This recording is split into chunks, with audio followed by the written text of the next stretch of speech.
Good afternoon, everyone. I am Shivani Ahuja, and welcome to our Q2 earnings pre-show live from San Francisco. Now, you've probably heard the SaaSpocalypse story and the idea that AI kills enterprise software. I don't buy it. We don't buy it.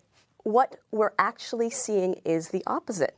Consumption is growing at an incredible pace, and customers are unlocking more value than ever before. Now, 3 customers are joining us today to prove it firsthand. We've got Xero, we've got Legora, and we've got Replit. And what's especially interesting is that they're taking different approaches to AI. Now, Xero, going deep with Agentforce. Legora's employees work with Claude and ChatGPT every single day. And with Replit, they build with Claude Code.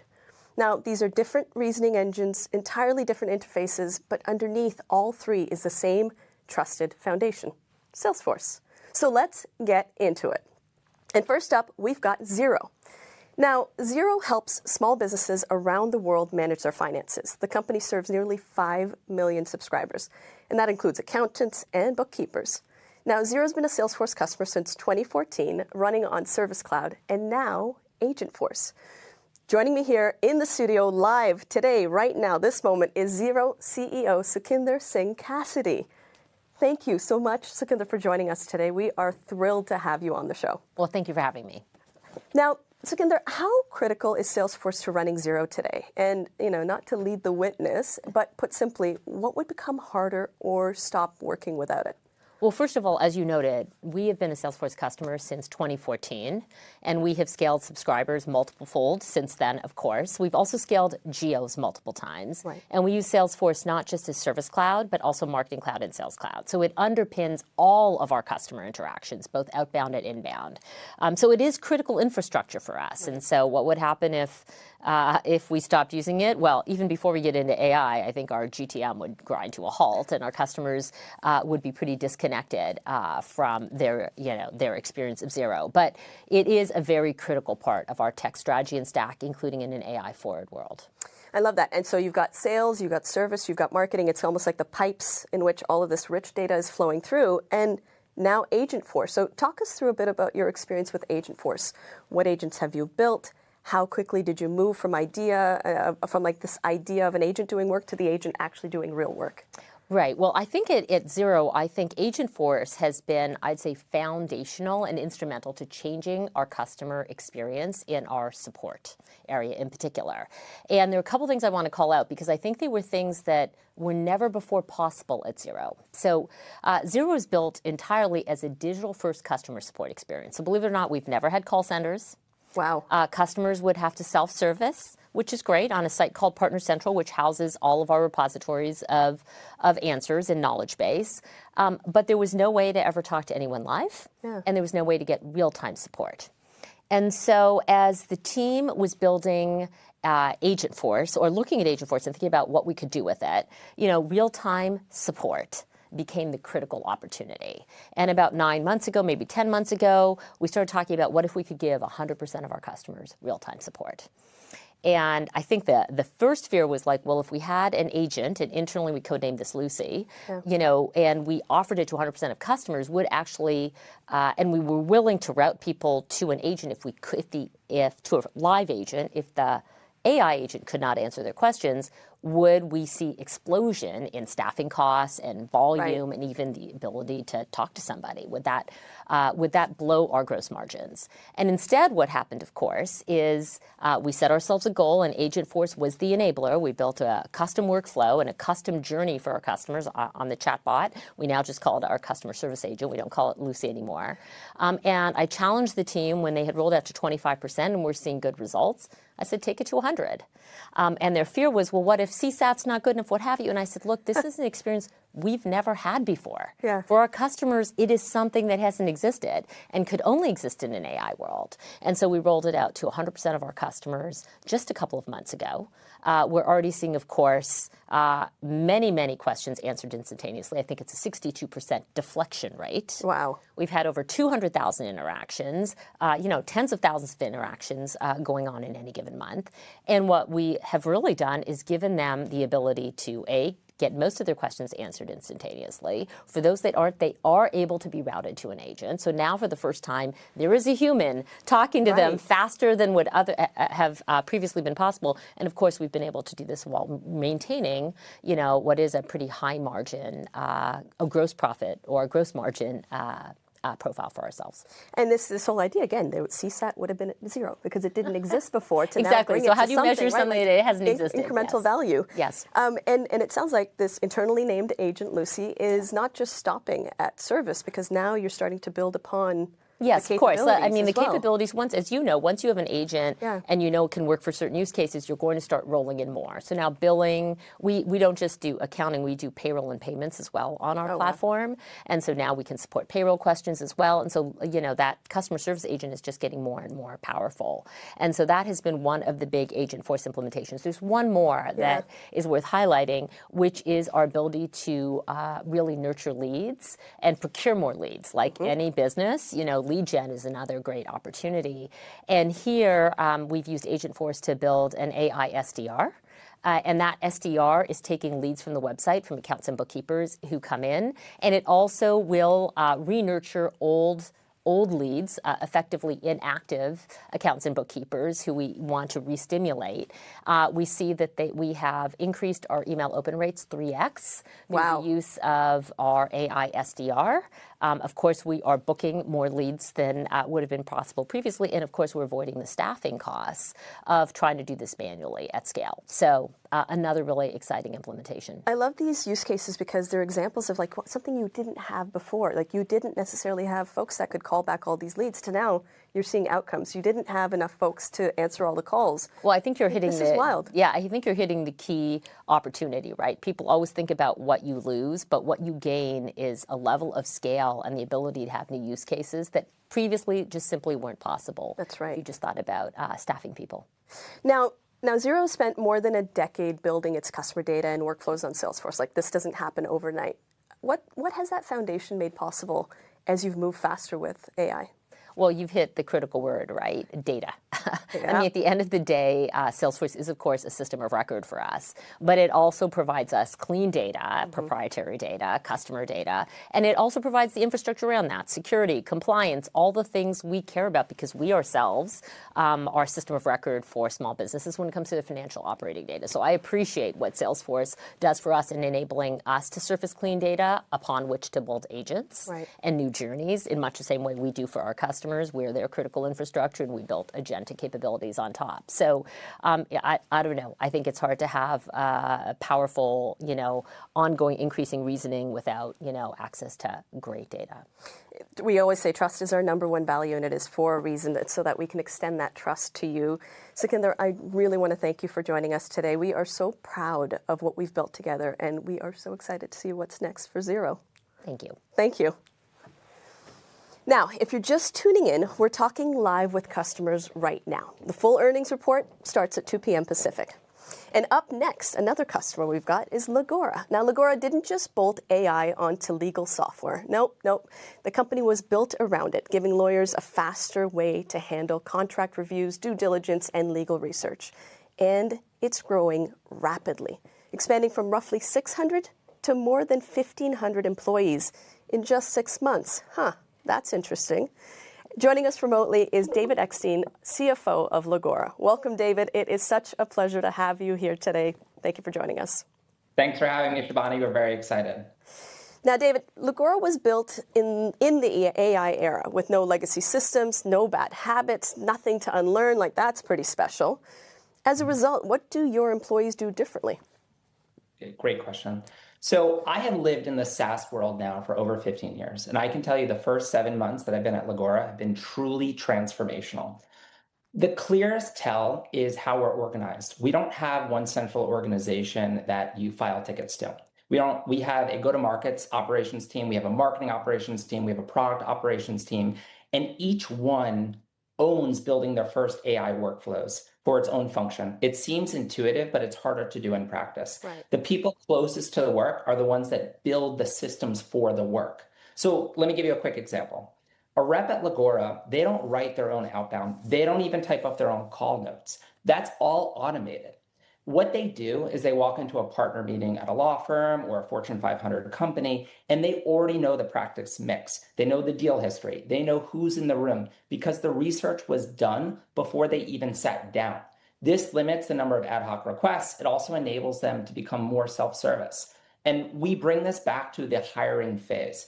Every single contributor to our organization, they need to demonstrate that they can build their own agents, not do you use ChatGPT. Right. We are a real show me, don't tell me organization. This is incredible, what you've been able to do. And so your employees, they're using Claude and ChatGPT to be these builders every single day. So where does Salesforce fit into that environment, and why is it more important now than ever? It is the critical system of record. So we moved to Salesforce consciously because at our scale, we needed that enterprise layer. Right. We needed permissioning, we needed audit trails, we needed governance. And we've been through several generations of frontier models since we've made that move, and we'll go through several more. The AI world is rapidly changing, but some things are constant. Right. What can't change every 4 months is that system of record. Who do we sell to? On what terms? Who should have access to what? If that layer moves, everything sitting on top of it stops being trustworthy. So when I think about Claude and ChatGPT, that's about how people work. Salesforce is what they leverage to get that work done. I'd actually push back on any of the framing that says that that AI layer will eventually replace the system of record. Right. To me, it makes it more valuable because the agent is only as good as the context that you give it, and that context has to come from an authoritative layer.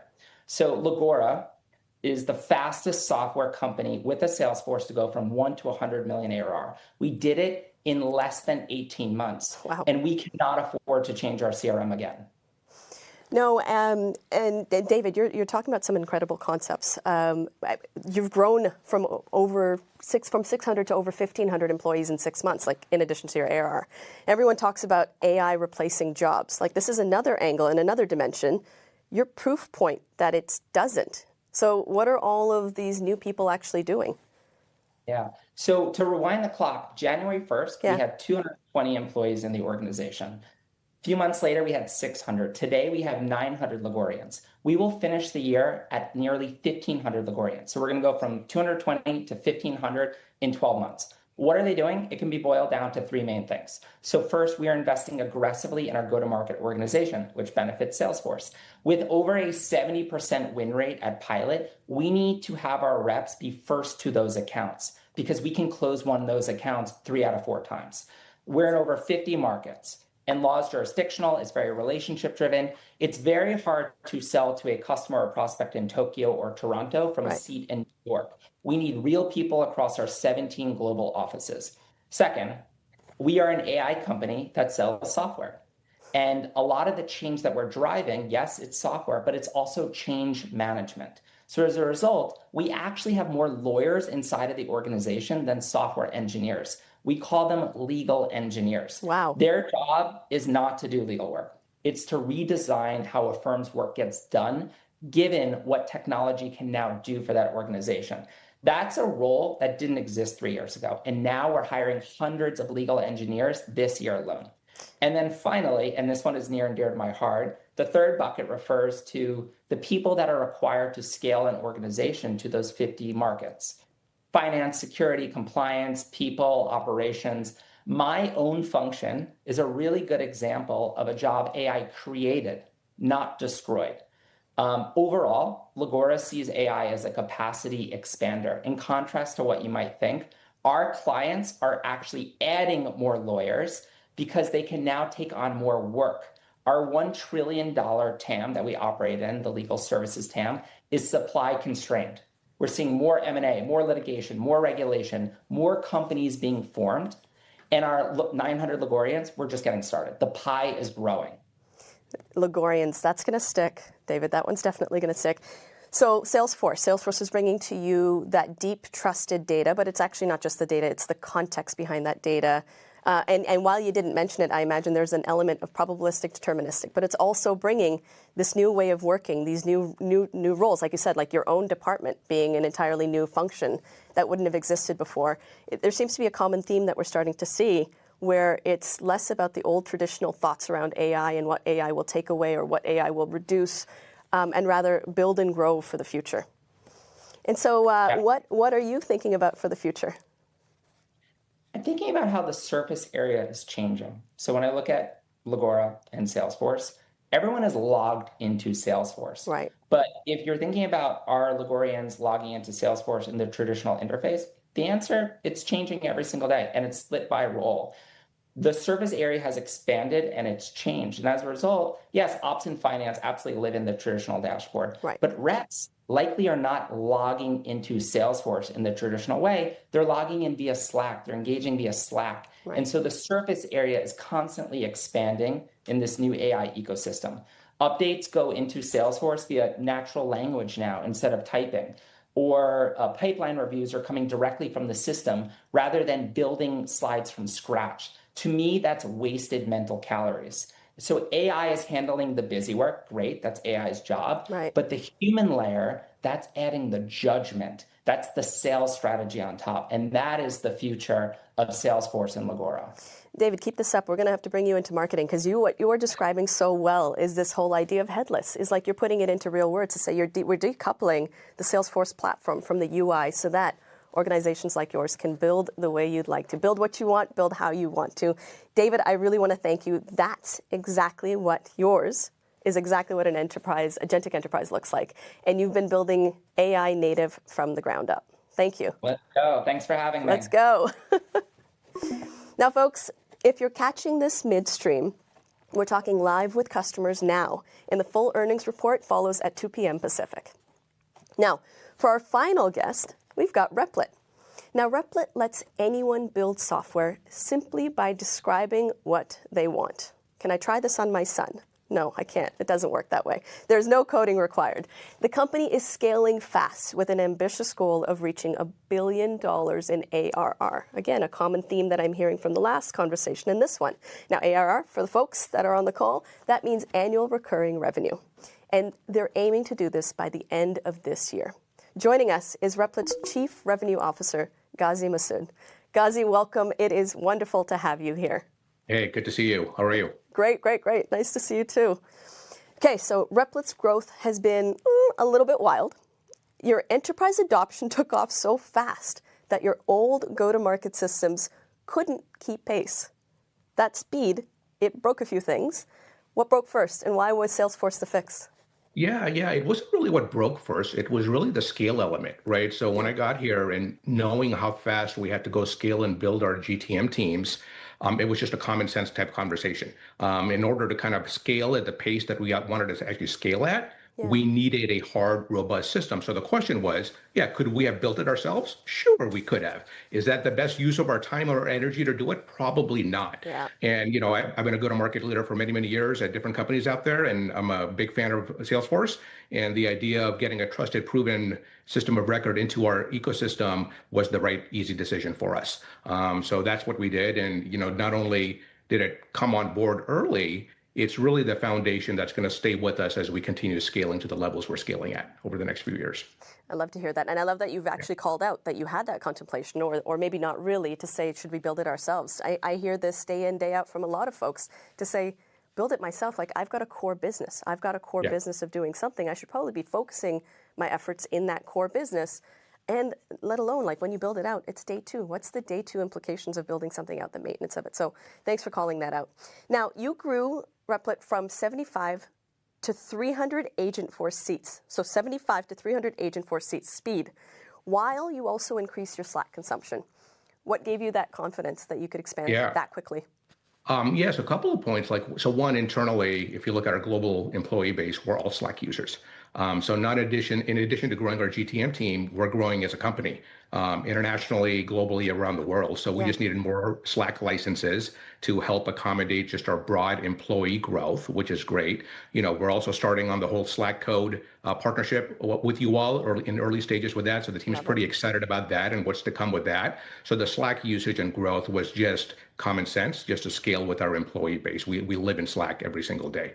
Then on the Agentforce side of the house, I had to go build a sales organization north of 200 people by the end of this year. And looking at global expansion into regions like South America, Europe, Middle East, Asia Pacific. So we needed to go out and really expand our footprint of users on Salesforce. And by the way, it's not just the salespeople, right? We also have a BDR function that does both inbound and outbound. So while we use like our classic outbound dialing capabilities and tools, a lot of our systems of record all kind of pull off of Salesforce. So it's extremely important for us just to kind of make sure we have the right capacity of licenses for the folks that we're bringing on board into the teams. That's great, and you're able to adjust and flex as needed with as your needs are coming along. Now, you're also running Salesforce headlessly, and we talked again with our earlier guest David on this notion of headless. You've got your own pipeline dashboard that you've built on Salesforce data, and it's feeding directly into Slack. Now, what does that approach make possible for your teams? Yeah, so the philosophy is we have no shortage of Replit apps that we're building on top of Salesforce. And they're everything from, like, we have our own CPQ, which is our order form generator, which basically pulls out of Salesforce. We have our own revenue dashboard that we actually run our business off of. We have our own forecasting application that our reps actually forecast their deals off of Salesforce. We also have our customer health dashboard that we actually call, which is like a Gainsight equivalent, right? That we actually go out and build on top of that. So we have no shortage of it. And our philosophy is, while Salesforce is important as our system of record, and that's where all the data harnesses, we want to go out and build the UI layer utilizing Replit because we're familiar with our processes, we're familiar with the look and feel, we're familiar with kind of our culture, and we're building those across the team. So in my RevOps organization, we actually have two functions. The classic name is go-to-market engineers, but we call them like AI engineers. And they're basically tasked with all of the tooling that we want to go do that pulls off of Salesforce. So while Salesforce is in the background, the idea is no one's really touching it. It's kind of, they're hosting the data, integrating with their data warehouse, and then everything on top of that is a Replit application. So it's, again, a common theme that I'm seeing come through in all of these conversations is Salesforce, use it as you wish. It's composable parts. We work well in the ecosystem with other technologies that you have or coding tools. And the other thing that you just talked about is a new role. It sounds like the AI engineers, this idea that you've got new types of roles coming up into your organization. Maybe talk a bit about that. Yeah, absolutely. I mean, you need somebody who is really good at dogfooding, who's really good at, having the build versus buy type, common sense type conversation, and really coming up with a catalog list of libraries, right? What the crazy thing is, like, everybody internally at Replit dogfoods. And what that creates sometimes is, duplicative applications and stuff that, is happening out there. So putting that into a catalog and making sure that we actually have a source of truth of all of the value-added applications and what we can automate and what actually makes sense is, like, extremely important to us. So that's really what this role, allows us to go out and do. And these people that we're bringing on board, I mean, they're just passionate about building with AI and tooling like this. So this is kind of what they live and breathe every single day. And in the early innings, but we've seen just tremendous productivity in a very, very short amount of time. And is that building that they're doing, is it happening? Like, again, I'm having these conversations with customers where this was traditionally just functions for technology roles and technology departments, whereas now this notion of citizen development, where we want everyone to be a builder. Is that a bit of what's happening within your organization? Absolutely. I mean, so everybody, irrespective of the roles, builders, right? So if you look at myself and my team, we're all non-developers and non-engineers. We're all builders. You look at people in the finance organization, they're builders. You'll get people in HR function, they're builders, right? So everybody is building it because the tools and capability of applications like Replit and others really allow people with like zero coding experience and knowledge to go out and bring their ideas to life in a very, very short amount of time. And being able to use natural language to really just be able to describe, very much so in line with your organization. Yeah. So what's next? What's next for you? Well, next is to get to $1 billion. That's a big priority. A lot of hiring to go do. We're opening up some big international markets. You're going to see us make a big presence out in Europe during Labor Day week. That's been out on social. So if you're out in London, come see us. We're going to be making a big splash in London. And then after that is Japan and then Latin America. So we have a lot of growth to go out and do, a lot of hiring and big aspirations, and keep an eye out on our launches because we ship at just amazing velocity and speed, and you're going to continue seeing some amazing announcements from us as we close out the year. I am looking forward to following you for many reasons. One is just all of the incredible development that you're doing. I think it's very applicable even to what we are doing. But I hope you're okay with time zones with all that jumping back and forth. I am, yeah. Jet lag to me, unfortunately, does not bother me these days. So we'll see how it goes. You just adjust. Well, Ghazi, I want to thank you for taking the time to join us today. We really, really appreciate that. And good luck with your expansion. It's very exciting. Thanks for having me on. Thank you. All right. All right, folks, that is Replit, moving super fast, AI native, chasing, you heard it, $1 billion in ARR by the end of this year. Whoo! We love to see it. The sky is the limit. There you have it, folks. Xero, Legora, Replit, 3 extremely different companies, 3 extremely different ways of approaching AI. But here is the through line. None of them are throwing out their enterprise software. No. In fact, they're using it more, building on it. They're unlocking value where they've never had it before. So much for the SaaSpocalypse. That concludes our pre-show. Stay with us, though. The full earnings broadcast, it starts now.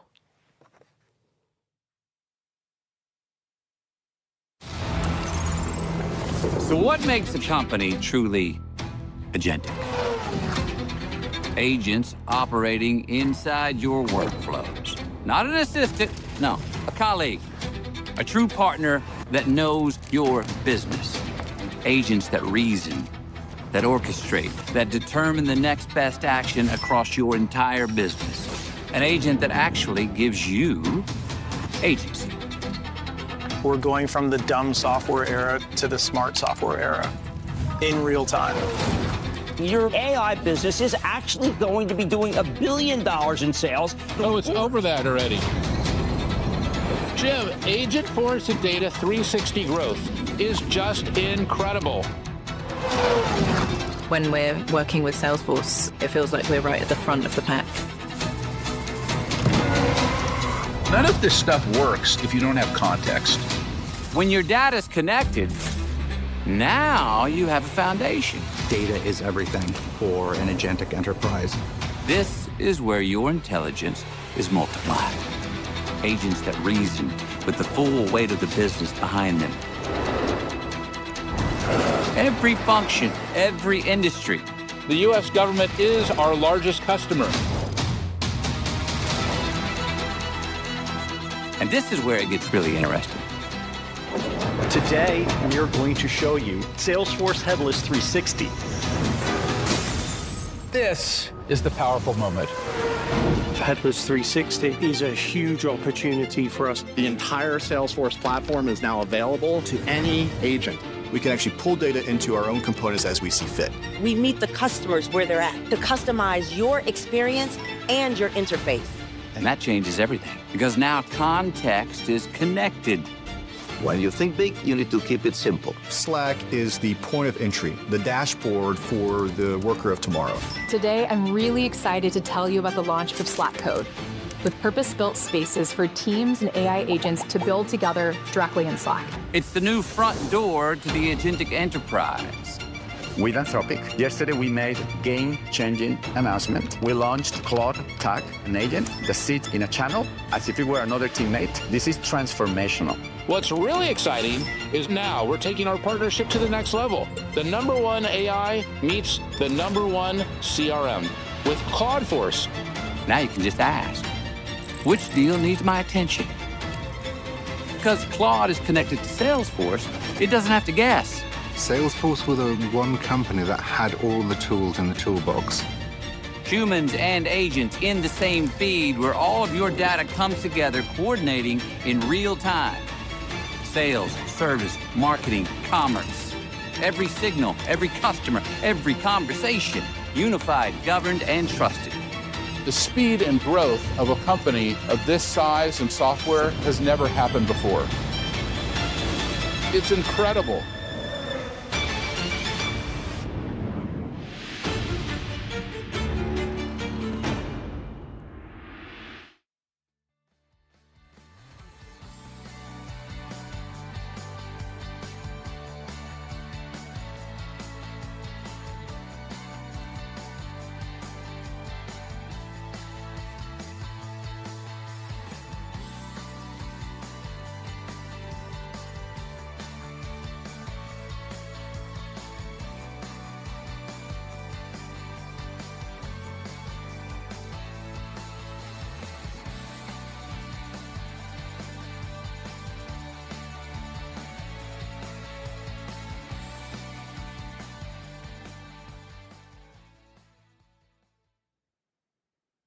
At this time, I would like to welcome you to the Salesforce second quarter fiscal 2027 conference call. This conference is being recorded, and all lines have been placed on mute to prevent any background noise. After the speaker's prepared remarks, there'll be a question and answer session. At this time, I would like to turn the call over to Mark Murphy, Executive Vice President of Global Investor Relations. Sir, you may begin.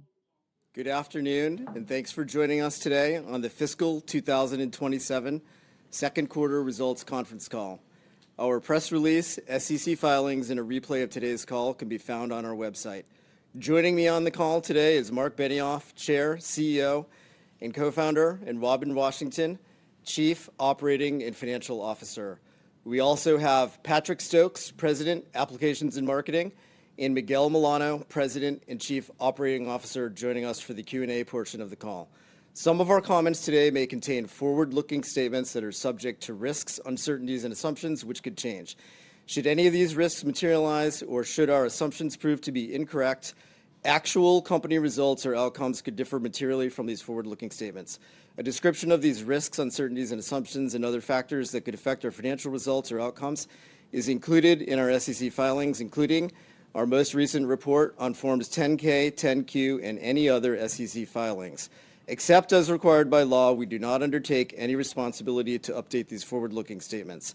As a reminder, our commentary today will include non-GAAP measures. Reconciliations between our GAAP and non-GAAP results and guidance can be found in our earnings materials and press release.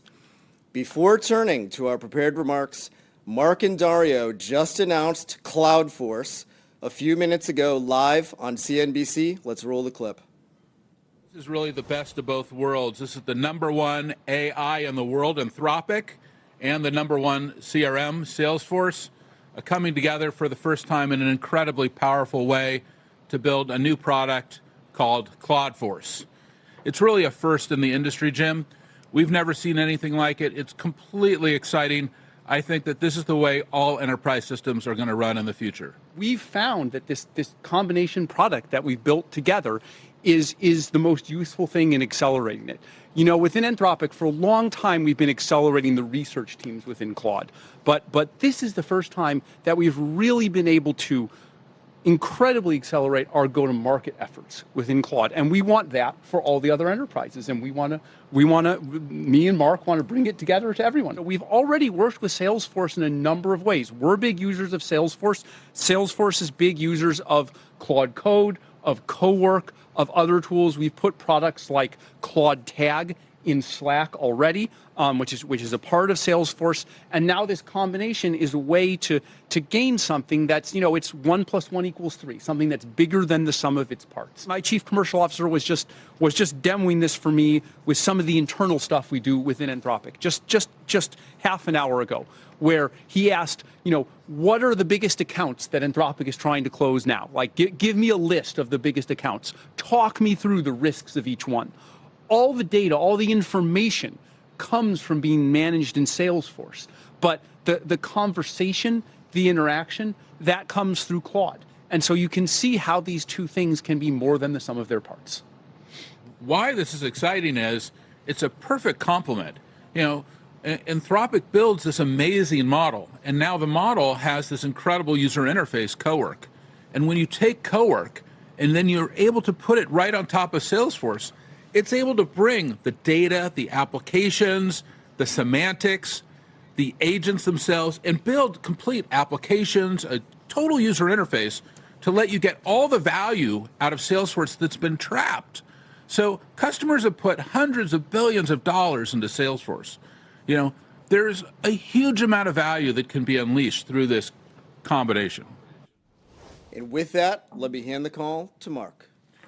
Well, thanks so much. I'm really excited to have the call, and it was great to be on CNBC with Dario announcing Cloudforce. We're going to get into that in more details as well. And before I get into all of that, I really want to start here at the beginning and talk about the SaaSpocalypse. You know, I think you can see from the results, net new AOV growth, it's the strongest in 4 years. You know, skeptics really said that seats would decline, and also that Agentforce Sales and Service and Slack, all seats grew year over year. Skeptics said customers would leave, but attrition was near its lowest level ever. Skeptics said pricing power would erode, and A1E and A4X bookings more than doubled quarter over quarter. And contract length terms improved across all segments and new business and renewals. And agentic use, well, use of the platform, it surged 6x, sixfold, via model context protocol calls and CLA calls. Apps are not dying. In fact, they're growing. And 9 of the 10 AI companies, like you just heard from Anthropic that standardized on Salesforce, use Salesforce and Slack. Their spend is up 435% year over year. Frontier models depend on CRM. They make sure that it works, that it all comes together. They not replace them. Let me start from the beginning of my script and actually read my prepared remarks for you so you can really understand our vision for the future of where Salesforce is now, where we're going, and we cannot wait to get all of you to Dreamforce because we have some incredible things to show you. Look, we're here in Salesforce Tower in San Francisco. I want to welcome all of you, and I'm thrilled to share the tremendous progress we've made and the momentum we're seeing across the business. As everyone can see, we just had one of the best quarters ever, and we outperformed on all of our key metrics. And as I just went through in all these key metrics in these key areas, this nonsense of this SaaS apocalypse, I think it's time for it to stop. That's why I'm so excited about Cloudforce as well. It really shows how we're bringing together the world's #1 AI and the #1 CRM. It's really the best of both worlds. We're combining Claude's extraordinary intelligence and reasoning with Salesforce's trusted data and applications and workflows and business rules and governance. And while Claude might have been, for example, for developers, now it's also for knowledge workers. And when you do that, you get something the world has never seen. This is a dynamic, deeply personalized interface that thinks, reasons, and acts. It's a truly game-changing experience for our customers. And I'm going to get into the highlights from the quarter, but before I do, I want to just tell you one quick story. And I'm going to get into more details on this. I just spent 2 months in Europe, and I had an exhaustive schedule. I won't go through all the detail, but I've never met with more customers in my life. And I was with one of our very largest, probably our largest customer in Switzerland, and I was sitting there with them, and we went through, and they spent maybe, they spent more than $1 billion for sure with Salesforce. They spend about $100 million a year with us. And I'm talking with them, and it's a great meeting. It's 3 hours. And then at the end, we're like, no, I want to show you this thing. We haven't shown it to anybody yet, and we'll show them Cloudforce. Because the head of all of our operating units have been using Cloudforce to run their businesses inside Salesforce this quarter. It's one of the reasons why we're getting such great performance. And all of a sudden, literally, I could see the customer's mouth just dropped open because it was astonishing. They were seeing that we were able to reveal this value that had been trapped in their systems, right into this dynamic user interface. And they weren't having to hire all these FTEs and all this stuff to get it going. It was building these apps on the fly for them, using the foundation that they had spent 2 decades building with Salesforce. Now, I want to get back to the quarter. We had record revenue and EPS, strong margin performance, CRPO accelerated. It was up about 14%. Look, we generated $1.1 billion in free cash flow. That was up 81% year over year. I'm going to come back to that in just 1 second. And our AI business, just incredible momentum. Agentforce ARR, it hit $1.5 billion. Our ARR for AI and data is about to cross $4 billion. Really helps, I guess, that we have 15,000 pure account executives. Miguel? And the number of accounts with agents in production grew 70% over last quarter. We had great wins with Deutsche Telekom, met with them when I was in Europe, FIFA, met with them, NTT Data, I met with them, Cisco, all expanding their AI investment with us. Great companies, by the way, great visions for the world, and really exciting executives leading their companies who have tremendous vision for what they're going to do with their company using this new technology. And we also completed a multi-billion-dollar agreement contract expansion with the U.S. Army. The Army Human Resource Command expects to drive up to 55 million Agentforce conversations every single month. Amazing.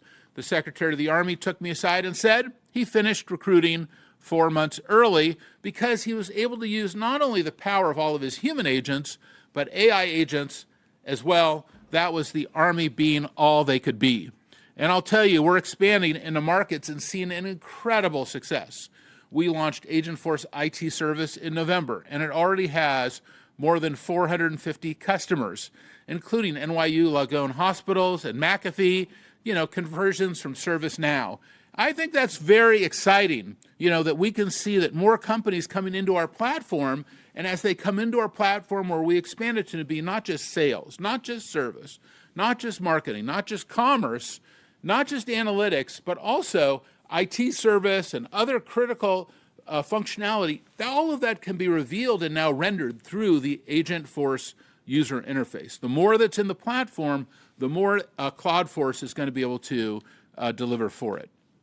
Now, Agentforce Life Sciences has more than 140 customers, including all top 5 pharmaceutical companies, and Agentforce Ops is helping companies like Kellogg's and Dell turn manual back office work and supply chains into agentic workflows. That's the Regrello platform we bought now more than a year ago. It has the ability to deliver and render for a company red, yellow, green on their supply chain every single day.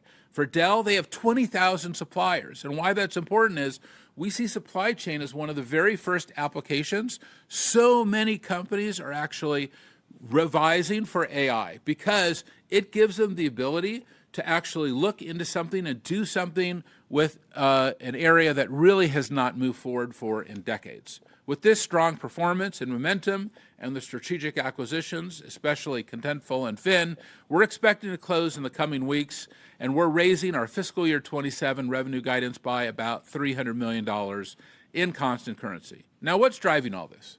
Well, it's a fundamental shift in the software industry. AI is unlocking value, as I said, across every part of our platform. AI is able to look into the platform and say, hey, I can see this application construct, I can see this user model, I can see this sharing model, I can put all of this together and deliver value in a totally new way. I've never seen a moment like this in my life, but for our customers, the question isn't whether AI is transformative, it's actually how they get there. And I want to talk to customers every single day. That's why I was in Europe. Most of them have not started their AI transformations yet. If you talk to most CEOs, they may say they have a project or they have a failed experiment or they were told to build a model, but it didn't work out for them. That is not AI transformation. We're going to see AI transformation, and you're really going to see AI transformation when you start using Cloudforce. And the reason why I feel so strongly about that is I've seen it here at Salesforce. For our operating unit leaders, when we gave them Cloudforce, they came back to us and said, I built this app, I did that, I did this other thing. That was so exciting. They built their businesses on not just a few core systems. They're not going to just rip out how their company just runs to get to AI. They want intelligence delivered inside the software they're already using to run their business. And that's what Salesforce, that's what Cloudforce is going to do.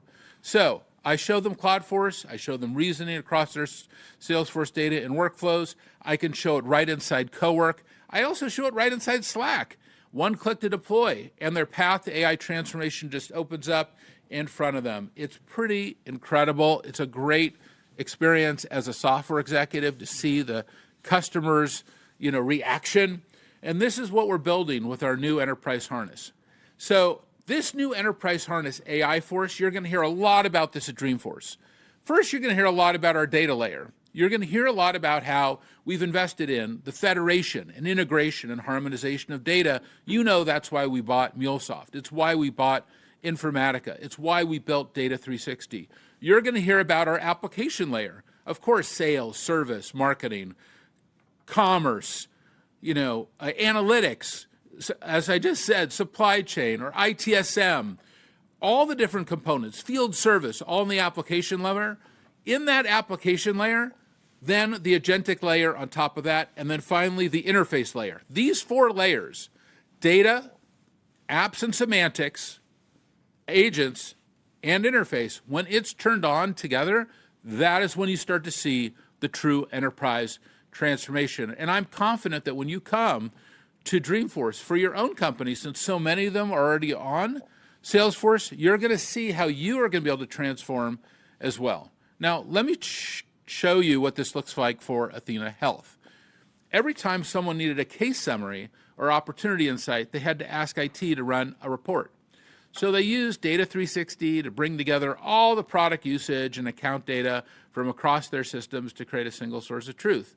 Then, with AI Force, this new user interface harness that sits on top of our core systems, they've connected all of it to their AI, complete with the context and the permissions that already lived in Salesforce. Now, employees across every level can get instant answers from real Salesforce data, from real Salesforce metadata, and all of the sharing models and security models. And all of this is done with zero data retention. That means no data goes to any model. It all stays in your company. We started engineering that in 2023.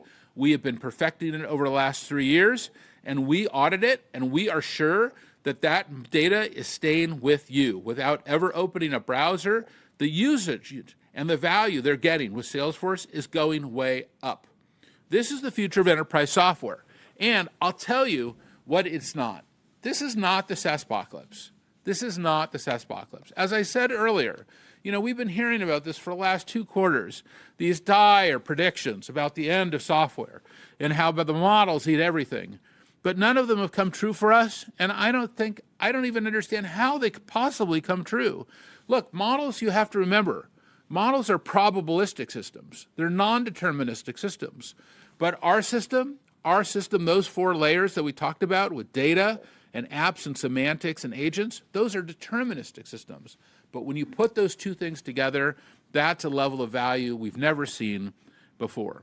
We've been told our growth would slow, that net new AOV growth would not, continue to grow, and yet it's the strongest it's ever been in 4 years and significantly outpacing AOV growth. And by the way, did you know that Salesforce has higher free cash flow than Costco, Coca-Cola, Home Depot, Ford, Disney, Pepsi. Oh, we also have higher revenue growth rates than Costco, Coca-Cola, Home Depot, Ford, Disney, Pepsi. By the way, all of them are great Salesforce customers too. I love all those companies and all those CEOs. But we have higher free cash flow and higher growth rates than them. I just think it's important, for speaking directly to the analysts who cover us, to actually look and compare our business metrics against those others so you can really see what we do and how we're doing. Our seats were supposed to decline. Instead, Agentforce Sales, Service, and Slack all saw year-over-year growth, and we were told customers would abandon us. But attrition is near its lowest level ever. I know that you know that because you're calling all of our customers asking them. So we're told customers would pay less for our products, but what Miguel was about to tell you is they're upgrading. And A1E and A4X bookings, they more than doubled quarter over quarter. We're told contract lengths would shrink. Well, they improved across all segments. And we're told agents accessing our system would kill apps. Well, actually, usage is exploding. Agentic use of our apps through Model Context Protocol calls and CLI calls also surged 6-fold, 6x. And we're told the frontier models would eliminate the need for CRM. Instead, they depend on it. And we're showing how 1 + 1 can equal 3. 9 out of the top 10 AI companies in the world use Salesforce and Slack. You know that. You're talking to them, companies like Anthropic, for example. Well, these companies, these 9 out of 10 top 10 AI companies, they've increased their spend with us by 435% year over year. Look at that great company, Replit. You saw them in the pre-show. It's an amazing company. Their sales team lives here in Slack with Salesforce as their source of truth. They've tripled the number of Agentforce sales seats. They're building custom apps that connect directly to Salesforce data and workflows. It all works together. By the way, Replit is a great tool on Salesforce. As you can see, AI isn't replacing Salesforce. It's unlocking more value across all 4 layers of our platform. Again, across the data layer, the apps layer, and the semantic layer, the agent layer, and the interfaces. Now, we all know that if your data is not right, your AI is not right. I've seen that over and over again in customers where all of a sudden we'll go in and try to show them some magic, and all of a sudden we'll go, well, are you really paying attention to your AI because your data quality doesn't seem to be exactly right. Well, all that data inside Salesforce now provides hundreds of petabytes of critical context so agents can actually understand your business. We're doing more to help customers clean up their data, to make sure that it's well harmonized, to make sure that they have the right level of data cleansing, building the right data warehouses. Then our apps, well, they can be more valuable than they've ever been, because now they don't just run your business, they're running all of your agents as well. Think about it. There's more data inside Salesforce than any human can comprehend. A human works one record at a time. An agent works around the clock. It sees everything, not one thing. It reads across millions of records to find the perfect opportunity, forecast the quarter, and close cases. We know we've been using these models now for almost a decade. For a decade ago, I would sit in my staff meeting and I would ask Einstein, tell me how is the forecast going to turn out? And in many cases, it knew more than our folks. Why? Because it is able to see everything. So here's another great example, Uber for Business. They've got 30 onboarding specialists and a mountain of inbound leads nobody was ever going to reach. Their rules, their workflows, every deal that's ever gone through them. They've used Salesforce since the start of Uber, and all of that lived inside Salesforce. Now, this is how they sell. So they just pointed Agentforce at the pile, got to work, looked at their whole history of their whole company, all the institutional memory, everything that's inside Uber, now 6 weeks to launch, within 2 weeks, 60% more leads and converting. This is that power. We're introducing hundreds of packaged agents that understand your business and industry right out of the box, so they can start delivering value within days, not months. And now with AI Force, we're bringing all that to any interface. This is the magic moment. People don't have to come to Salesforce to get work done.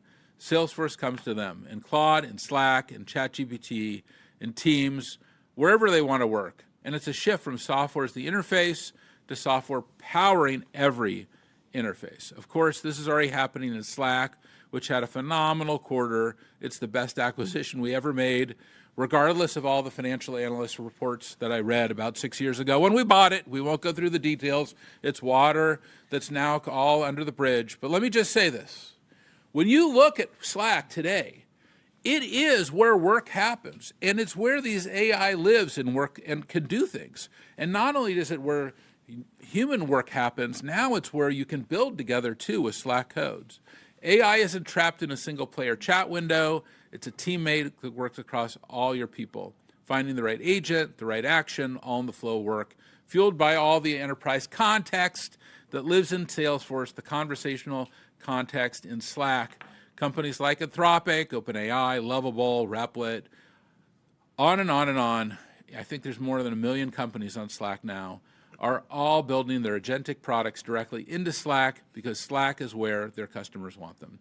And Slackbot is our fastest adopted AI product ever. 5 months after launch, it's got 1 million active users, up 150% quarter to quarter. If you don't have Slackbot turned on in your Slack instance and you're not using it every day, you are really missing out. It has the ability to read across all of your Slack data, and you are going to have insights into your business you just were not able to have before. It just makes you a better executive.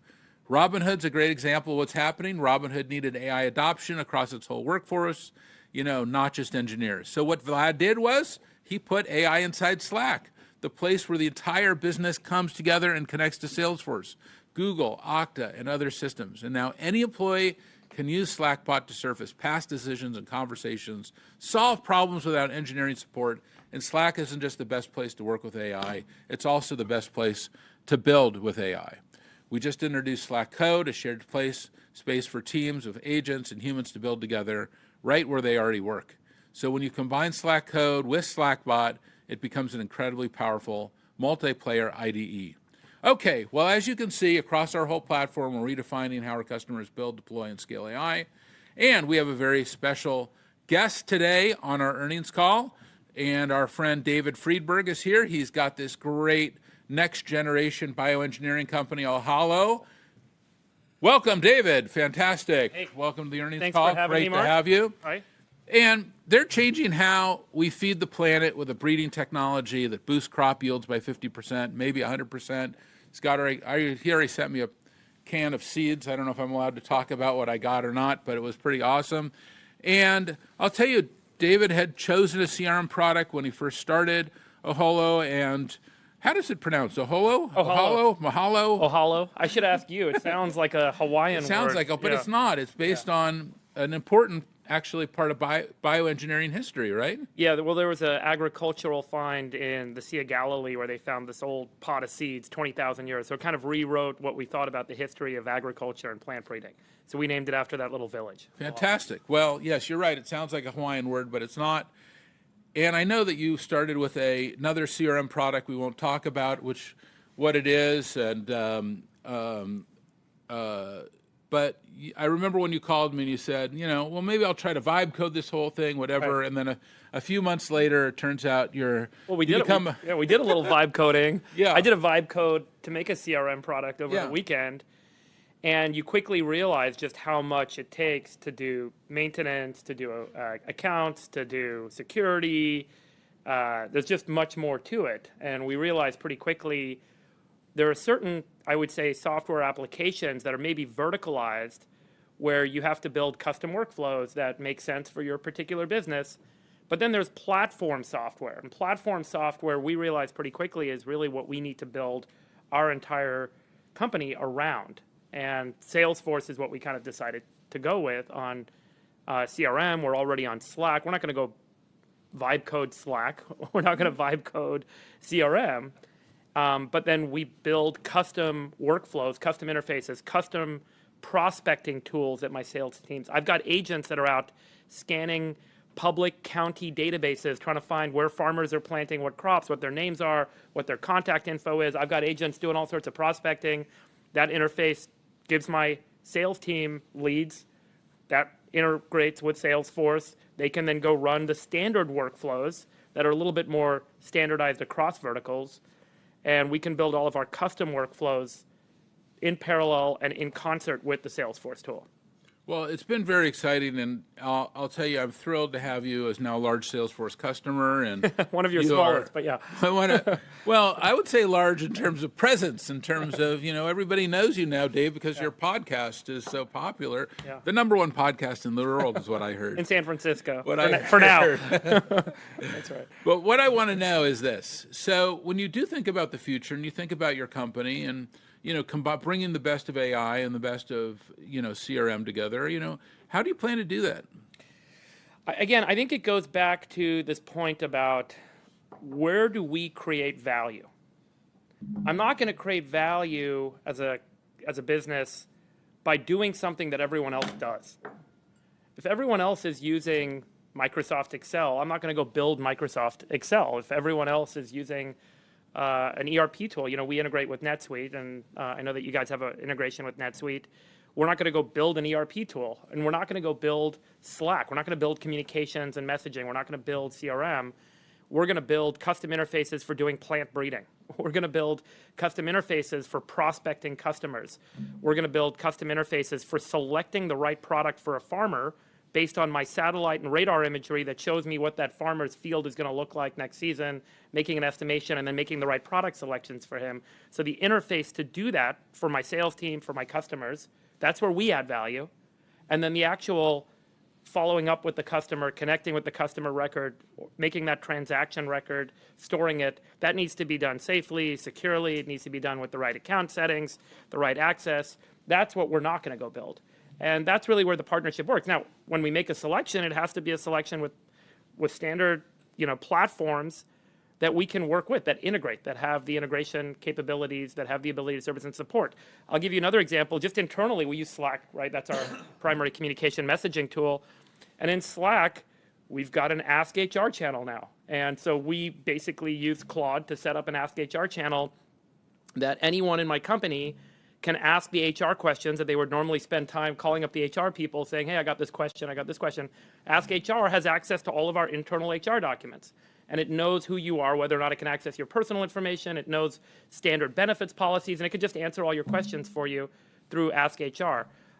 I don't need to go build a communications tool to do that. I can leverage Slack and I can leverage Claude to deliver that internally. It's another good example of kind of the sort of thing where we can build something custom using our internal benefits, our internal HR policies but then we can leverage the platforms and Claude to deliver that. Okay, now because I'm a competitive person, I have to ask you this last question, which is kind of where I started. This all started because we were just talking on the phone about something else, we were personal friends, and all of a sudden he said to me, yeah, I'm using this CRM product, and I'm turning it off completely. I'm not going to use this product anymore. Yeah. And then I was like, well, why? So can you just tell us the story? You had already invested in this CRM platform. This is one of our competitors, but you decided not. Now, you don't have to tell us who it was, but what are some of the features and functions that you saw in Salesforce that then gave you this ability to achieve all this productivity that you so badly desired? I wasn't sold. As great a sales guy as you are, I wasn't sold in our first conversation. I was still pretty reticent. I'm like, Mark wants me to do this. I'm going to do it for Mark, but I'm not sure. Okay, this is what I told my team. And there's a guy, great guy named Ben. Ben works at my shop, and Ben used Claude. He used Cursor, and he spoke to your Salesforce guys, stood it up.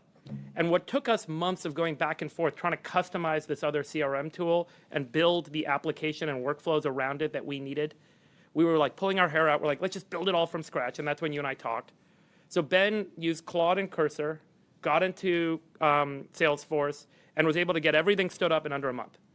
And so I wasn't sold until we did it. And then I was like, okay, I'll give Mark credit at this point, and maybe we should, send him a check and pay for the product. But yeah, I would say that was the.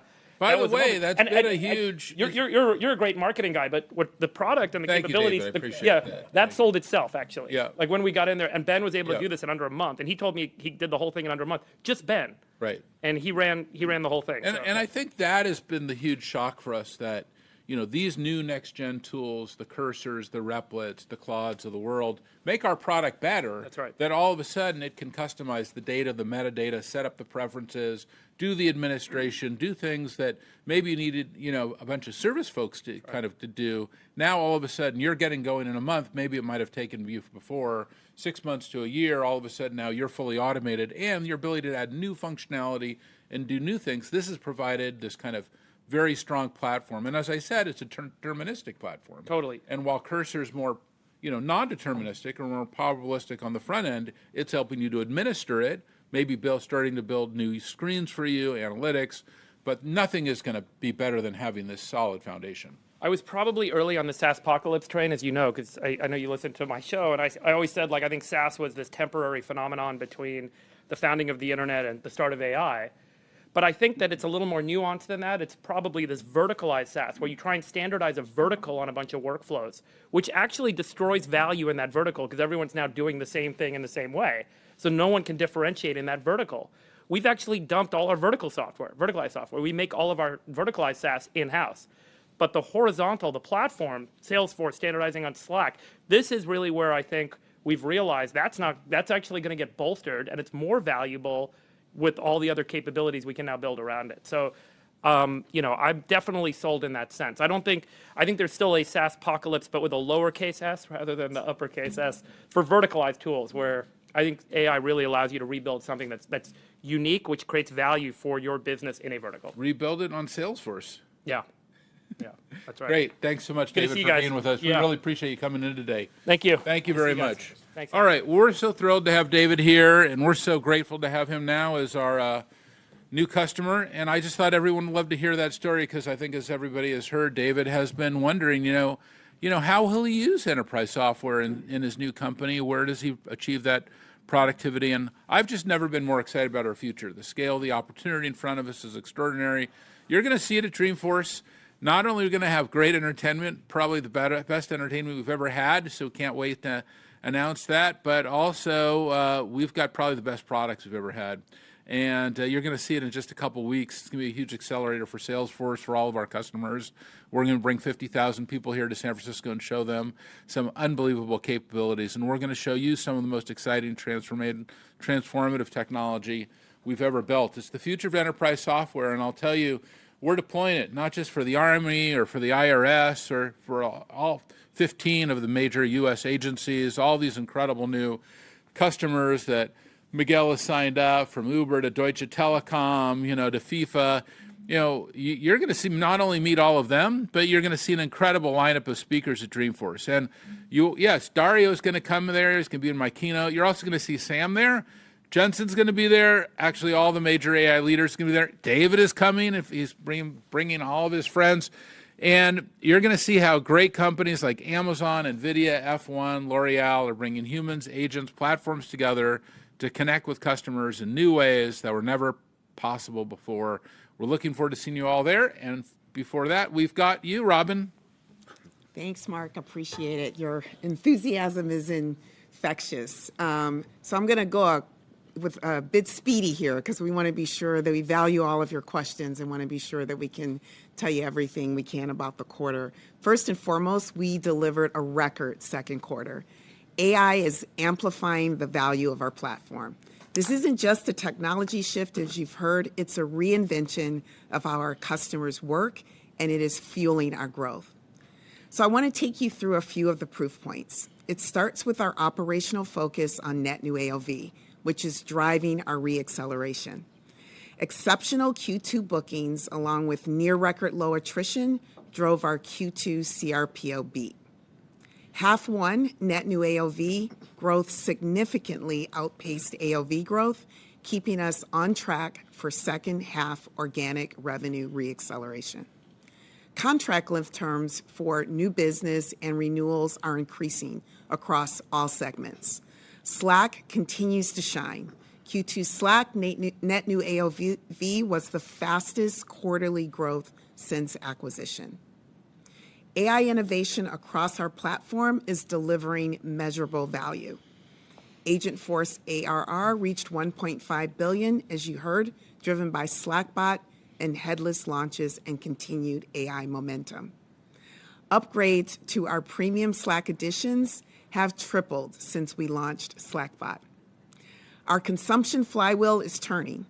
AWUs continue to scale as customers drive agentic use cases across the platform. In Q2 alone, customers drove 3.2 billion AWUs, up 97% quarter over quarter. And Slackbot users were up over 150% quarter over quarter. With this clear demand, we are making it even easier to adopt. Our premium bundles give our customers access to our innovation in real time. Bookings from Agentforce One Edition and Agentforce for Apps more than doubled quarter over quarter. Headless takes this even further, bringing Salesforce to the surfaces where teams already work. Slack, Claudeforce, and with AI Force, many more to come. MCP and API usage grew significantly in the quarter as customers embed Salesforce intelligence, the data, metadata, and semantics directly into their workflows. You can see the momentum in our results from the quarter. Q2 revenue came in at $11.35 billion, up 11% year over year, above the high end of our guidance in constant currency, driven by continued momentum in Slack and Agentforce. And we continue to accelerate Informatica's business. Subscription and support revenue was $10.82 billion, up 12% year over year in nominal and 11% in constant currency.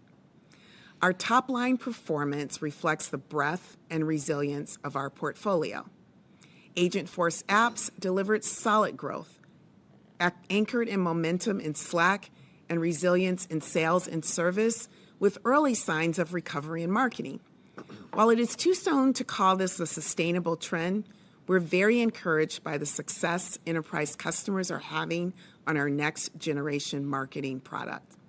Headless platform, Data 360, and other growth was fueled by continued momentum in Informatica and Data 360, partially offset by license revenue headwinds and volatility in integration and analytics. CRPO accelerated quarter over quarter, with $33.5 billion, up 14% in constant currency. That's 1 point ahead of our guide, driven by strength in Slack, Agentforce, and Data 360. Our continued focus on operational discipline is evident in our profitability. Q2 non-GAAP operating margin was 34.1%, and GAAP operating margin was 20.5%. As customer zero, we are putting Agentforce to work across our own business. Salesforce's Help Agent has surpassed 5 million customer conversations with 64% resolved autonomously. Slack Bot is driving 8.1 million hours of annualized productivity gains for our employees. That's more than double quarter over quarter. We generated $1.1 billion in free cash flow. That's up 81% year over year. Execution of our $25 billion accelerated share repurchase continues. We expect to repurchase at least 14% of shares outstanding through this program, thus far at an average price of $176 per share. Our responsible capital return strategy underscores our conviction in our future. So turning to our outlook for the year, I want to walk you through the components of the $300 million constant currency raise to our revenue guide. We are raising our FY27 revenue guide for organic performance by $100 million. This is driven by the continued momentum in Agentforce, Data 360, and Slack. These areas of strength offset the continued volatility in overall license revenue.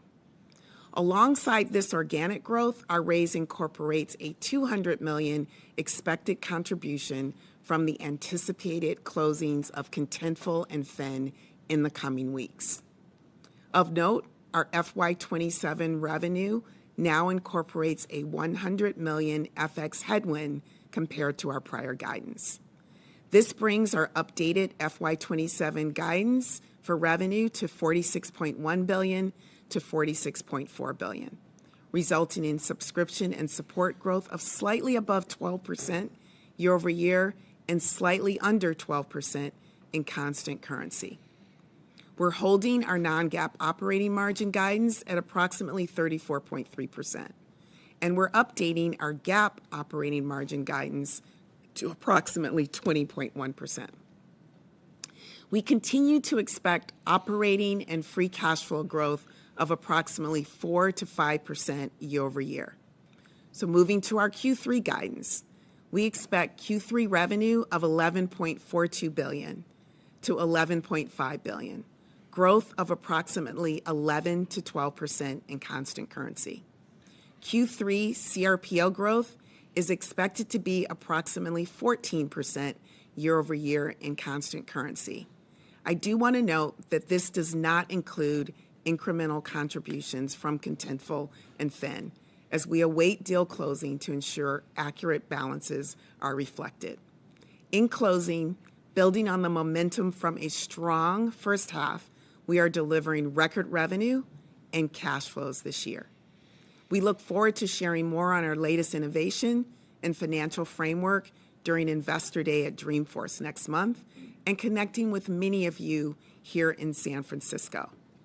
So before I turn the call back over, I want to thank Mike Spencer for his incredible leadership of investor relations. His candor and clarity earned the trust of the investor community, and I'm personally grateful for his partnership. Luckily, he's not going far. He's now taking on a broader role in our finance organization. I also want to extend a very warm welcome to Mark Murphy as our new head of IR. He's covered Salesforce as a top sell-side analyst, going all the way back to our IPO. So he knows many of you and our story very well. Back to you, Mark. Thank you for the kind words, Robin. With that, we will move to questions. It is imperative that you limit to one question per analyst, and one brief question would be preferred because we need to move quickly. Sophie, please queue up the first question. We'll now begin the Q&A. For today's session, we'll be utilizing the raise hand feature. If you would like to ask a question, simply click on the raise hand button at the bottom of your screen. If you've joined us by phone, please press *9 to raise your hand. Once you've been called on, please unmute yourself and begin to ask your question. Please limit to one question. Thank you. We'll now pause a moment to assemble the queue. We'll take our first question from Kirk Materne from Evercore ISI. Please unmute your line and ask your question. Yeah, thanks very much, and thanks for taking the question. A lot of great things going on this quarter, but I have to ask about Claude Force and Mark. I think specifically, I'd love to understand, how you and Miguel are going to be taking this product to the field. What are you doing with Anthropic to make sure that this gets out and gets into the hands of your customers as soon as it's available? And I assume we can be seeing Anthropic and Salesforce salespeople working together to bring a lot of value to both your collective customers. Thanks. Well, we're really excited about this product. This is the best of both worlds. It's the #1 AI meeting the #1 CRM and putting them together. As I said, when you do that, you get this incredible result, a radically different type of interface on top of Salesforce's entire platform. It's really powered by this incredible new AI harness that you're going to see at Dreamforce, AI Force. And that harness is able to power not only Claude Force, but a new version of Slack that you're going to be seeing, as well as Coworker, which is something inside our Lightning interface, and other amazing things as well. But once you have that enabled, then you're able to really unleash the power of our data, our applications and semantic layer, our agentic layer, and all of it comes to light in a whole new way. And I really saw it myself, as I said, in Europe, where we would really show these exhaustive demos to customers, and when they could see that all this value that they have in their systems that has been trapped becomes untrapped. But you also saw it here at Salesforce. This quarter, we actually released it to many of our executives all over the world, and many of those executives were the ones who were actually demoing it directly to those customers. That it was sales executives, or my most senior sales executives, my operating unit leaders, were showing Claude Force to our top customers already.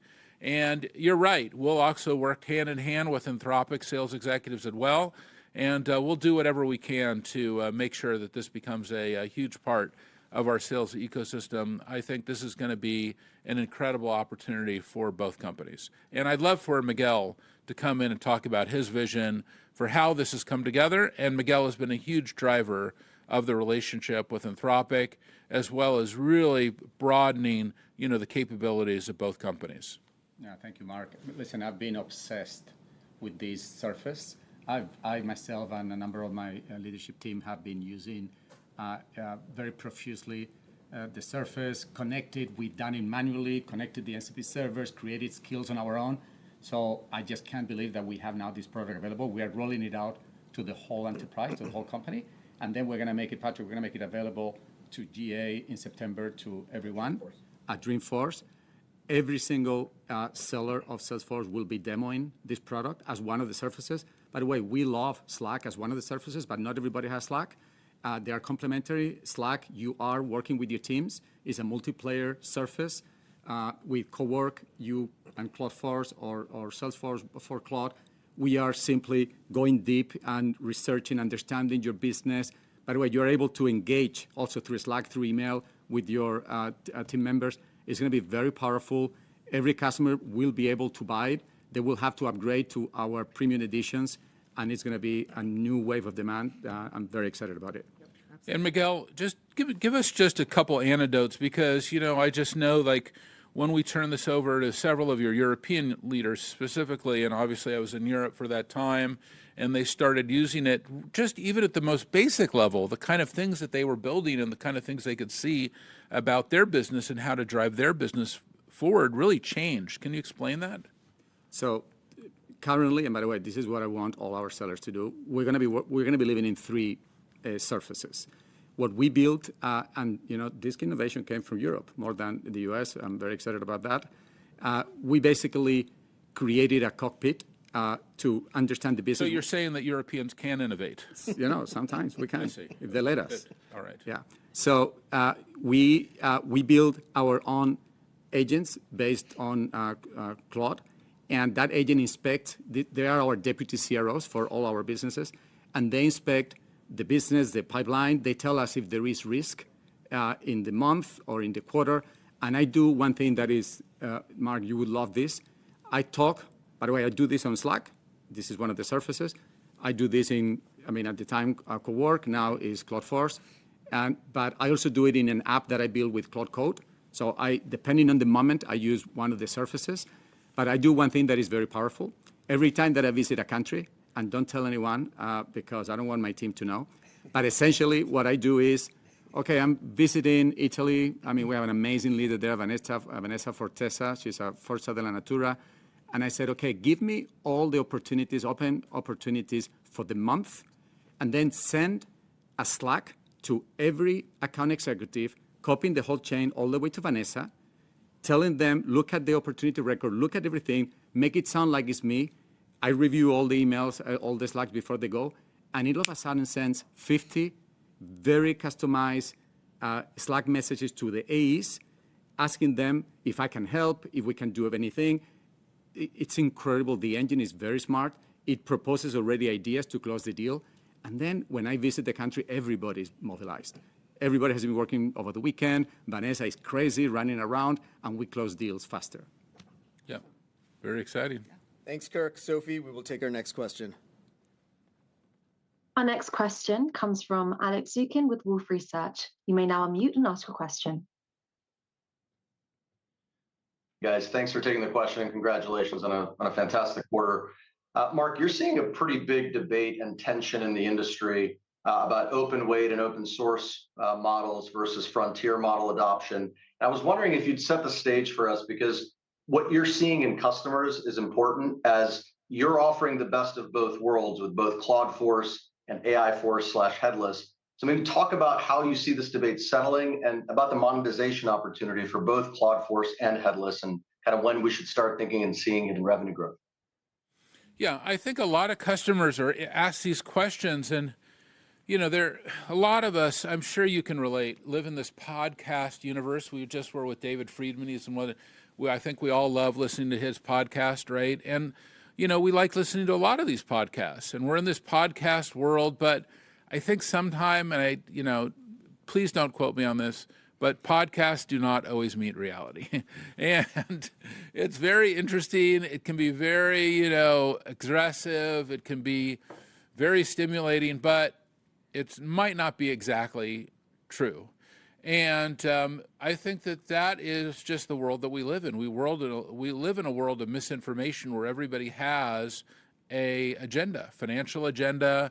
You know, they're trying to move a market. They're trying to make things happen. You see that as well with shorts in your market, where you'll see people come in with all kinds of misinformation to try to get something to happen.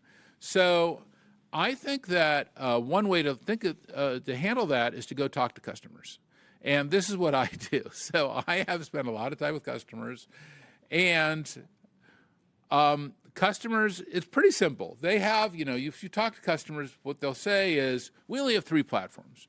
We have you, Salesforce, doing the front office. We have SAP, they're doing the back office. And we have Microsoft, they're doing productivity. And that's it. The reality is, yes, they have those 3 platforms. They also probably are hanging out with a hyperscaler. There's probably 3 or 4 different ones, depending on what country it is in Europe. They also probably have a data lake supplier. And they also have a collaboration supplier, Slack or Teams. And I think when we look across those 6 things, they do not want to also then say, have all these models, okay? Which kind of gets to your question, which is like, you think that these customers then are going to all of a sudden set up and maintain and build the human expertise to be able to build and maintain and train models? No. I believe what they're going to do is consume AI through packaged software.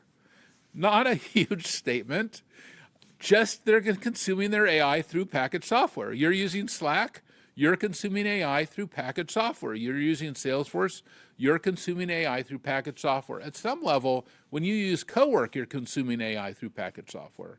And when you're using Claude Force, you're certainly using AI through packaged software. And I think that's the right way to think about it. I think the model, it's like, do you even know what chip you're using?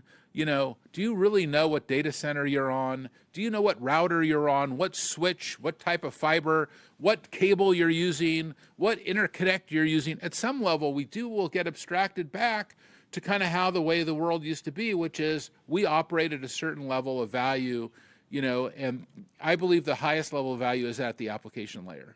So I couldn't tell you from my phone all the way through Salesforce and Slack, all the way down to what the hardware infrastructure is. And I shouldn't have to worry about that. But I do understand this layer up here. And those top 4 layers that I've articulated several different times on the call, that's where I live with the customers.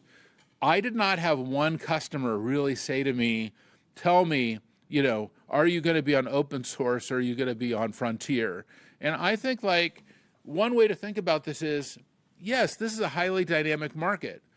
And there will be Frontier models. There's going to be open source models, and there's going to be room for all of the above. And I think it's very exciting if you're not tracking what NVIDIA is doing with Nemotron 1.3 and the ability to fine tune it. It's a very exciting moment for models. But Salesforce also makes a lot of models too, by the way.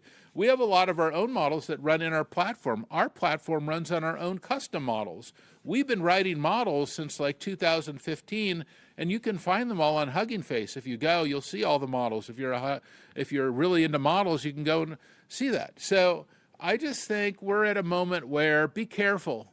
And I'm not sure, I don't think that's what customers, I don't think that's where customers' heads are at least when they talk to me, that's not where their heads are at. Maybe some customers are. Obviously, if you go talk to my engineers, maybe they're interested in what's going on, but I don't think the customers that I speak to are at that level. Does that help you understand how I think about it? Super clear. Thank you so much. Thanks, Alex. Sophie, we will take our next question. Our next question comes from Elizabeth Porter with Morgan Stanley. Please unmute your line and ask your question. Hi, thank you so much for the question. I wanted to circle back on the strong Agentforce ARR growth. And in particular, what proportion of current Agentforce is coming from paid production customers rather than pilots?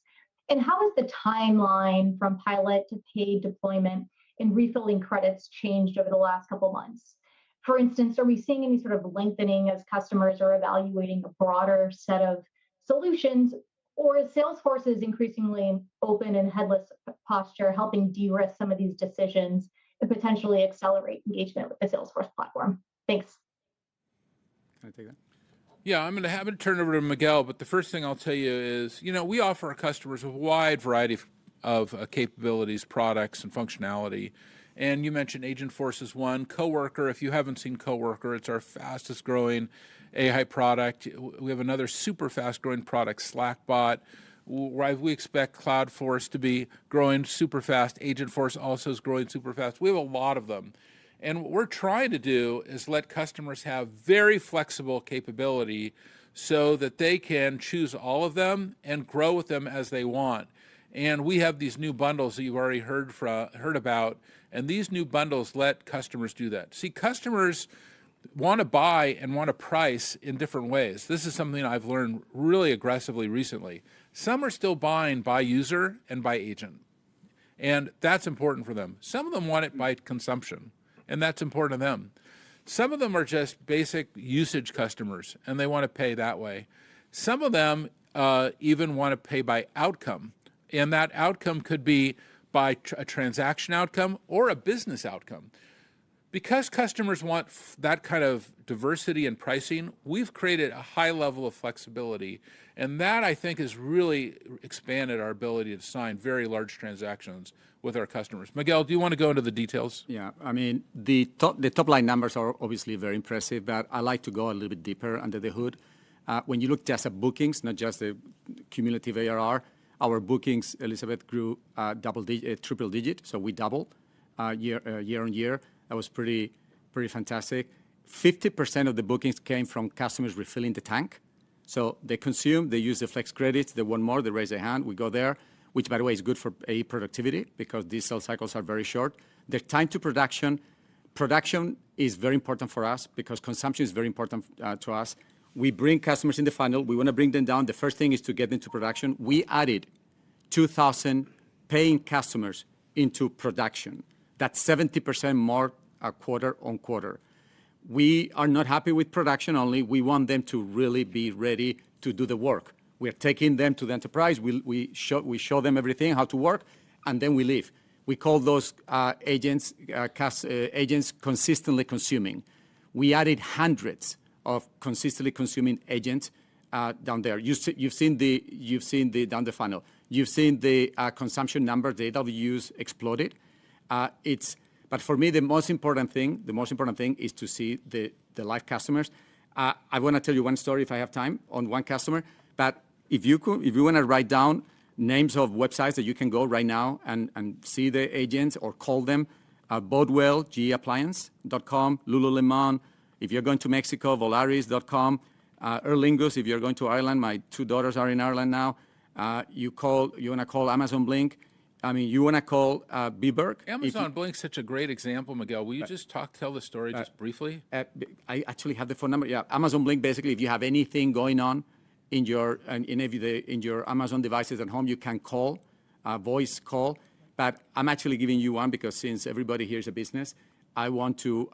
If you need business insurance, commercial insurance, you can call one of the Berkshire Hathaway companies, Beberg, and I'm actually going to give you the phone number 402-200-3104. Just call. So 402-200-3104, and the experience is incredible because it's not just a chat. Is a voice that is anchored to your trusted context and that can execute across our deterministic applications. But anyways, I give you a bunch of websites, etc. But let me tell you one story of some of the agents that are working the enterprise that people don't see. Big digital platform company here in the US, 45 million AWUs is one of our largest, grew 14 times. We started this 6 months ago in Q2. The AWUs, the consumption grew 14-fold. And what it does is, they call it the activation agent. They go to all the merchants that are already registered with this platform, but they are not transacting. They're not getting money from the merchants. And the agents has 1,500 interactions every day, getting these dormant merchants alive, and then kicking, and then generating revenue.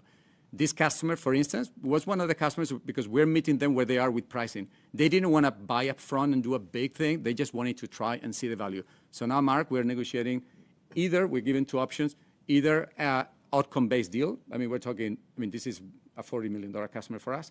So it would be a monster deal on outcome-based, or it could be simply an AELA, unlimited agreement with millions of. I think that's the most important thing for us. I mean, I think that we've heard so many companies say, we're doing outcome pricing, we're doing this pricing, we're doing that pricing. We're just too big. We have to do it all. And so we've built these new flexible pricing schemes that let our customers choose the price that they want.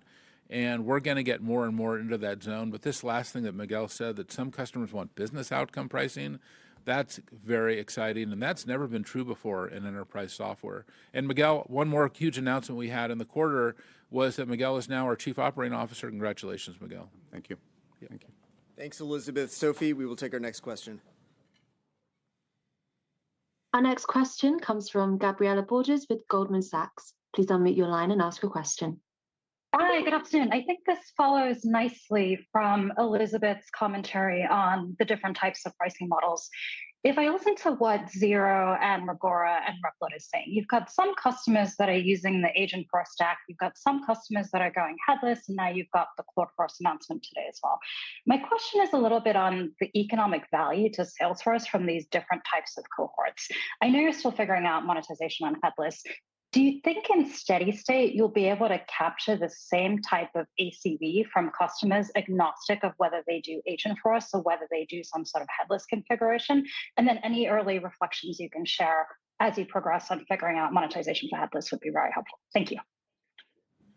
Maybe I'll start, Gabrielle. It's a great question, and even going back to Alex's question as well, we feel really comfortable with, like you said, we're working through headless monetization, but just to further double down on Mark's point, what we ultimately think is predictability and flexibility is what's important to customers. And as Mark said, they're going to buy a lot of different type of ways.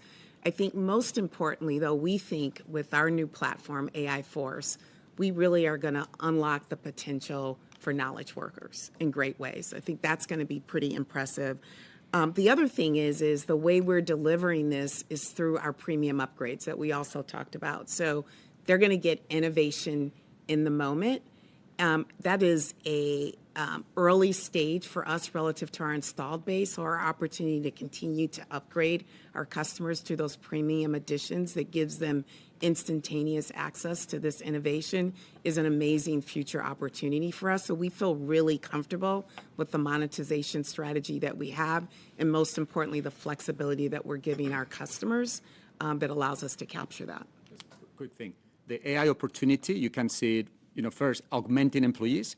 That's where our premium editions come very handy, because when you are on one of those premium editions, you basically have a limited usage to augment yourself as an employee.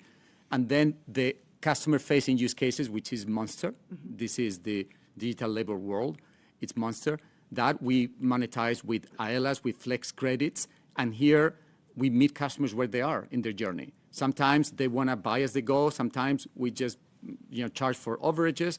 And many times they buy upfront a bunch of credits.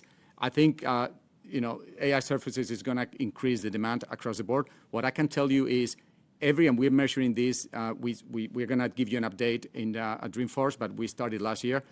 Customers that start the agentic journey with Salesforce, on average, they are already at double the AOV with a perspective of nearly quadrupling, 3 times to 4 times the AOV.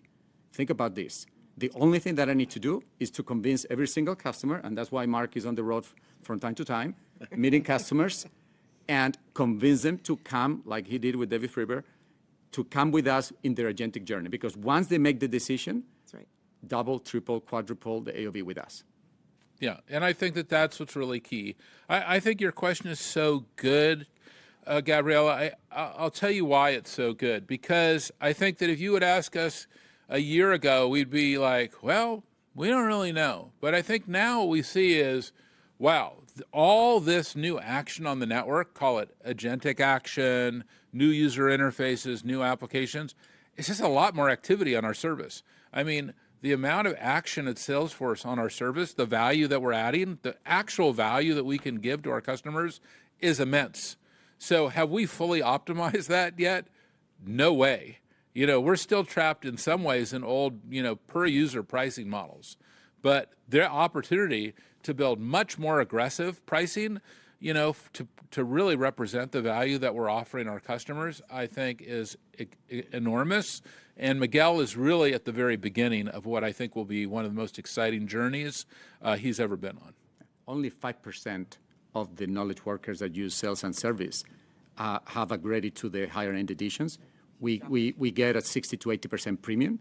So imagine. Yeah, and I think that's a major. So if you want Claudeforce, if you want headless, if you want all these value-added agentic additions and capabilities, you need to move to our premium edition, which is what's going to give you the power to fully operate inside your enterprise and deliver this high level of capability and unleash the huge amount of value that's been trapped for so many years. I hope that makes sense.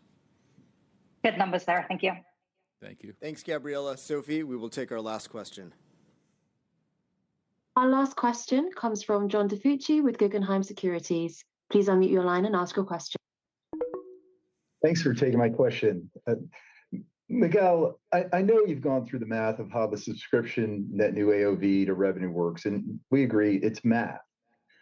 But there are 2 things that Robin said that I think are really important to that. And one, net new AOV growth is the strongest it's been in 4 years. And 2, you had near record low attrition. Those 2 things help that math work. We know that.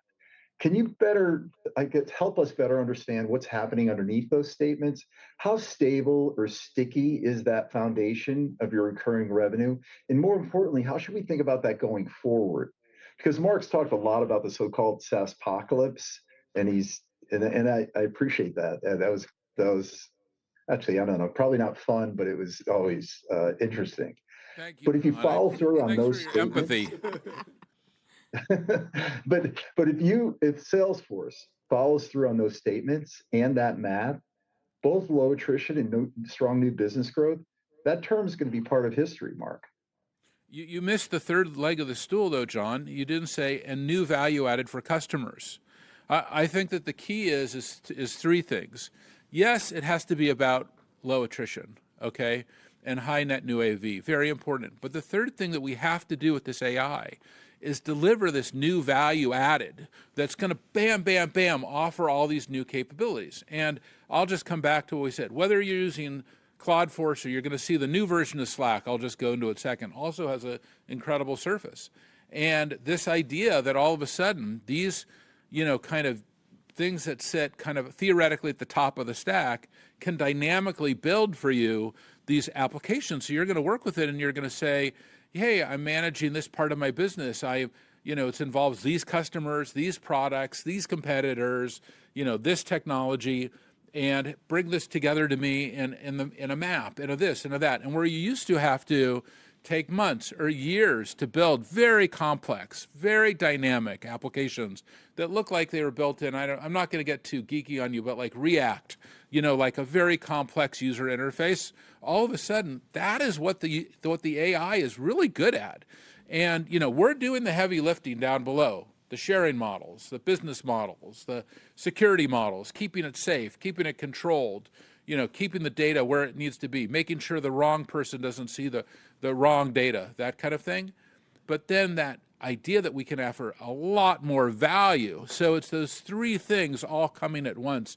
And that's what our hope is that we will offer more value for our customers and unleash trap value, and that's going to give us this huge leg up. And that last thing that Miguel said, that we're moving to not just kind of outcome-based pricing, which is we completed this many phone calls, therefore give us $1.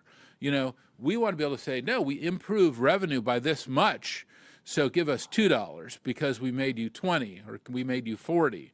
And I think that's like the next generation of enterprise software that is more than outcome-based pricing. And there's other enterprise software companies that are out there that are kind of doing well. They work with sometimes mid-market companies and get huge prices for their products because they've basically been able to write an outcome deal. Like, if I can generate this much more revenue for you, you have to give me a percentage of it. Whoa, you could do that at scale now that you have this kind of thing. And you don't need a bunch of FDEs and engineers and all that to do that, because that's what the AI is really good for up here at this top level. Does this make sense, what I'm saying to you? You know what, Mark? It makes absolute sense, but I really appreciate it. But I think you'd agree with me that even without that, the way Salesforce stock and some of your peers have been trading, they are not even looking at that. They were just afraid things were going to deteriorate into. They're not looking at right. Well, yeah. Take the value of Slack. Obviously, I get a call every day from somebody who wants to buy Slack. Hey, take the value of Slack. Then take the value of our Anthropic stock. That's been like half our value of our, forget our cash flow or our customer base. That's why I said, Robin, go try to buy as much Salesforce stock as you can, And, I think we got a lot of stock at a good price. Well, you're on your way. This tonight confidence made a big statement. Thank you. Thank you.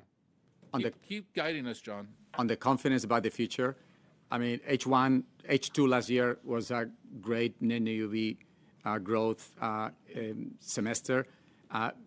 We knew, Robin and I, we partnered together. We knew that for organic revenue to reaccelerate, as we committed to happening now in H2, we had to continue with net new AOV growth, outpacing AOV growth. That was our obsession. We aligned the whole company this fiscal year, compensation plans, every role.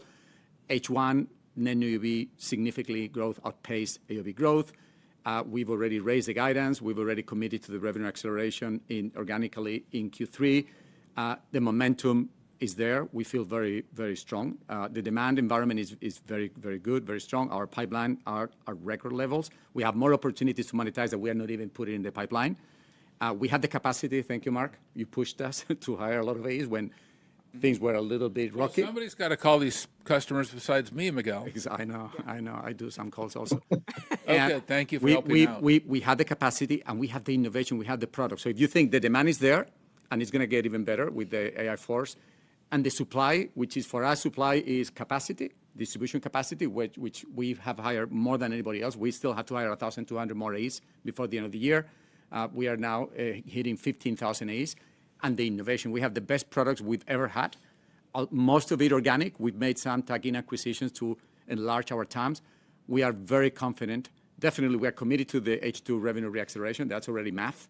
Q3 is math, Q4 is nearly math, but we are committed in sustaining that acceleration, and you're going to hear more at Dreamforce about fiscal year 28. And I think even to add to that, Miguel, is if you take a look particularly at sales and service, we're seeing durable growth in seats.